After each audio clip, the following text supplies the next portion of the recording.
Time হয়ে গেছে 10টা, কিন্তু এখন পর্যন্ত দেশের রূপ দেখো, কুয়া কিলাও দেখো।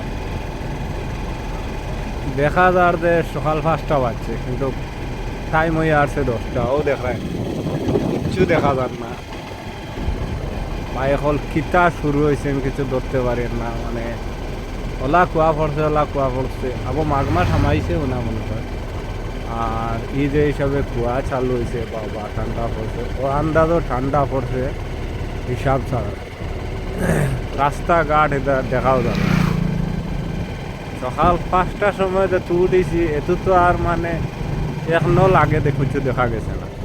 এখন তো বহুত কিছু দেখা যায়, আর কিন্তু সকাল 5টার সময় এখনো লাগে কিছু দেখা গেছে। আর এখন বর্তমানেও দেখায় না। আইএস 2 নল 3 নল বাদে আর বাকি দেখা যায় না। বলা হয়েছে আমরা, বাপ রে বাপ এত ঠান্ডা, কি যা ঠান্ডা, বাবা রে বাবা। আর আমি কইলাম তো দেখি দেখাই, দর্শক হলদারে দেখাই আমরা আসামের হালত কিটা বর্তমানে, কিতা পর্যন্ত চলে ঠান্ডার, মানে কত পর্যন্ত ঠান্ডা ইয়ে আসছে কতখানি।